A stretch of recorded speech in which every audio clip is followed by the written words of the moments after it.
అన్నా చెప్పనా? రా కాముడు, నీతో ముచ్చటించాలా, రా మాట్లాడదాం రా. వస్తున్నావా? వస్తున్నారా? Right, okay. హలో కాముడు, ఎన్ని రోజులా నీకు చూడక ముచ్చటించున్నావు. కొంచెం కూర్చోవా, మాట్లాడుకుందాం కొంచెం బాగా. చెప్పు అన్నా, ఏం పరిస్థితి? ఏం కాముడు, ఎలా ఉన్నావు? ఏం కథ? ఎప్పుడు వచ్చినావు? చాలా రోజులా నీకు చూడక. అవునా, పండగ వచ్చింది. పండగ బాగా జరిగింది.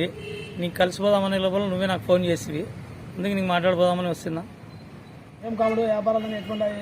ఏదో దేవుని దయలో బాగానే జరుగుతా ఉందన్నా. బాగానే జరుగుతా ఉందా? సరే కాముడు, అయ్యిందేదో అయిపోయింది. బాగుండావు, సంతోషము. ఎక్కడ బయటికి రావద్దు. బయటికి వస్తే నీ ముఖం పగలుతా చూడు.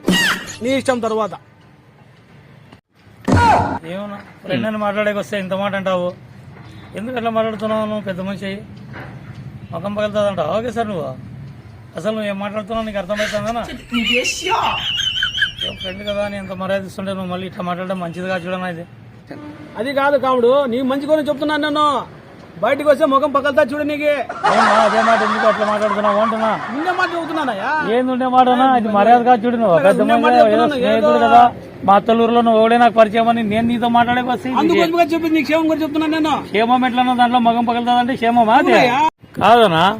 నా క్షేమం కోరేవాడైతే నా మగం పగలుతుందని మాట్లాడతావా? అసలు ఏం మాట్లాడతావా నువ్వు? ఊరుకండు, ఏదో పరిచయం కదా ఫ్రెండ్ అని చెప్పి మాట్లాడితే ఇట్లా మాట్లాడతావా నువ్వు? క్షేమం కోరేవాడనా నేను? క్షేమం కోరేవాడైతే మగం పగలుతావని ఎట్లా మాట్లాడతావా? బయటకు వస్తే ముఖం పోతాడా బాబు? ఏమే కొట్టాడుతున్నారు? చూడబా, నా ఫ్రెండ్ కదా ఫోన్ చేశాడని వచ్చి మాట్లాడుతున్నాను. మాట్లాడుతుంటే బయటికి రాదు, నువ్వు మగం పగలుతావని ఎంత మాట మాట్లాడతావు? ఫోన్ చేసి పిలిపించింది ఏదో కదా పరిచయం మాట్లాడేకి వస్తే మగం పగలుతుంది రావద్దంటారు. ఏమో పెద్ద ఎందుకు మగం పగలుతుంది? అవునాయా, ఆయన క్షేమం కూడా చెప్తున్నాను. ఇప్పుడు నీ కూడా చెప్తాను, నువ్వు కూడా బయటకు రాదు, మగం పగిలిపోతుంది. నేను మధ్యలో వస్తే నా మగం పగులుతుంది అంటావా? ఏమయ్యా, ఇదేం పద్ధతి? ఏదో పరిచయం కదా ఫ్రెండ్ అని మాట్లాడేకి వస్తే మగం పగలుతుందని మాట్లాడతాడు. ఏమయ్యా, పెద్ద మనిషి అయ్యి మగం పగులుతుందని చెప్పినామంట. అది కాదు రాయుడు, ఈ కాముడికి రాయుడు చెప్తున్నాను. నీకేం కోరి నీకేం చెప్తున్నాను. బయటికి రావద్దండి ఇద్దరు. మీరు బయటకు వచ్చి మీ ముఖాలు పగిలితాయి. ఏమయ్యా, ఫ్రెండ్ అని మాట్లాడేకి వస్తే మగం పగులుతుంది అంటావు? మధ్యలో చెప్పేకొస్తే మగం పగలుతుంది. ఏమో నీ ఫ్రెండే కదా, ఎందుకు కొడతానంటున్నావు? నన్ను కొడతానంటున్నావు? ముఖం పగలుతుంది, కొట్టది కాదు. బయటకు వస్తే ముఖం పగలుతుంది. మగం పగలుతుంది నువ్వు కొడతాననే మాట దానికి అర్థం. తప్పు కాముడు, అట్లా కాదు చెప్పలేదు కాముడు. ముఖం పగలుతుంది అంతవరకే. చూసి మాట మాట అదే మాట చెప్తా. పద్ధతి కాదురా. కాదు రాయుడు, నీ ముఖం చూసి నీ క్షేమం చూసి చెప్తున్నా. ఇద్దరు క్షేమం చూసి చెప్తున్నాను నేను.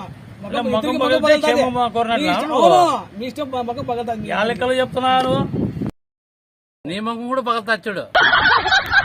రాయుడు, కాముడు బయటకు వచ్చి నా ముఖం కూడా పగులుతుంది. నేనేం పెద్ద కాదు. మీతో పాటు నా ముఖం కూడా పగిలిపోతుంది. చాలా నా చెట్లు పగలుతుంది నీ ముఖము. మా ముఖం పగలుతుందని చెప్పింది నువ్వు కదా, నీ ముఖం ఎట్లా పగలుతుంది? అయ్యా రాయుడు, కాముడు నీ ముఖాలతో పాటు నా ముఖం కూడా పగులుతుంది బయటకు వస్తే.